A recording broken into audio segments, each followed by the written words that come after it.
Derap langkah sayup terdengar di sebuah gang permukiman warga. Ekspresi senyum dan riang terlukis di wajah Bayangkara Pembina Keamanan dan Ketertiban Masyarakat atau Babin Kamtipmas Tanjung Barat, Jagakarsa, Aibtu Kokoh Nugraha kala menyapa warganya.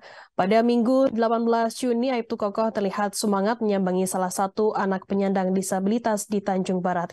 Kegiatan sosial khususnya bagi anak disabilitas di lingkungan Tanjung Barat memang sudah dilakukan oleh Aibtu Kokoh sejak tahun 2017 lalu.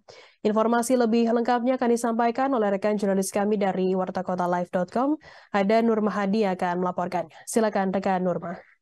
Ya, Firda di studio dan Tribuners, dapat kami sampaikan dari Jagakarsa, Jakarta Selatan bahwa memang benar terdapat satu sosok Babin Kamtipmas yang memang selalu membantu anak disabilitas di Jagakarsa.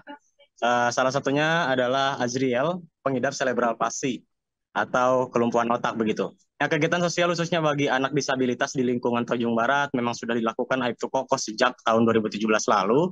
Semangat dalam memberi bantuan baik moral maupun material terhadap anak disabilitas bukan tanpa sebab, Firda.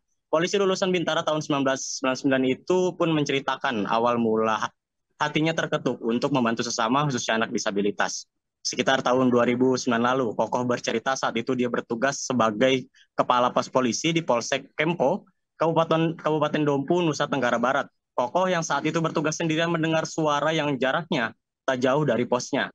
Karena penasaran, dia pun mencoba memastikan dengan mencari sumber suara tersebut.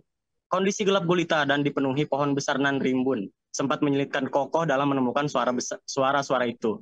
Tak lama berselang, dia pun dikejutkan dengan sesosok bayi perempuan di dalam kardus dengan kondisi yang cukup memprihatinkan, Firda. Bayi mungil itu pun masih hidup. Ternyata bayi tersebut telah dibuang oleh orang tuanya. Nah, melihat hal itu, sontak Kokoh bergegas ke klinik desa terdekat dari posnya dengan medan yang sangat licin dan terjal. Kokoh dan satu temannya berusaha menyelamatkan bayi tersebut. Sejak adanya peristiwa tersebut, Kokoh mengatakan sering menengok bayi yang diselamatkannya selepas jaga pos.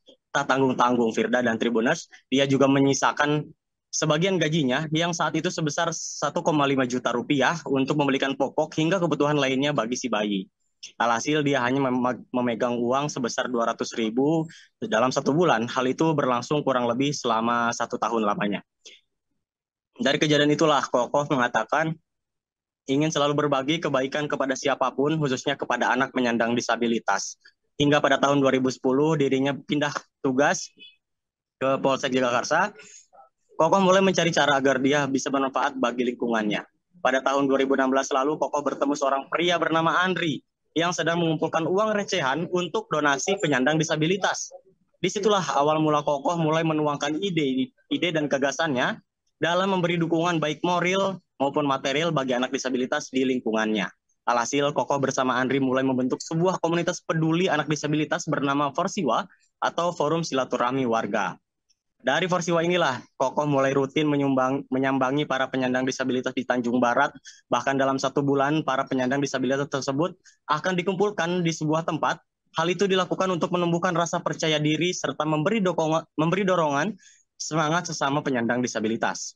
Kokoh mengatakan anak penyandang disabilitas bukanlah aib bagi keluarga, melainkan hal itu merupakan tanda cinta Maha Kuasa untuk mengangkat derajat orang tua. Demikian Firda dan Tribunas. Kembali ke studio. Baik, terima kasih rekan Nurma Hadi dari wartakotalive.com atas laporan Anda. Selamat bertugas kembali.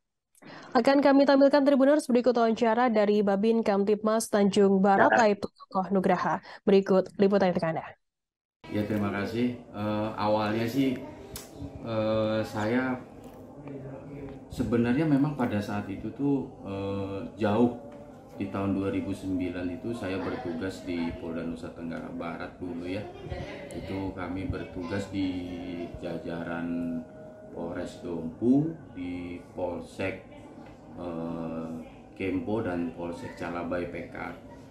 Nah, saat itu kami bertugas dulu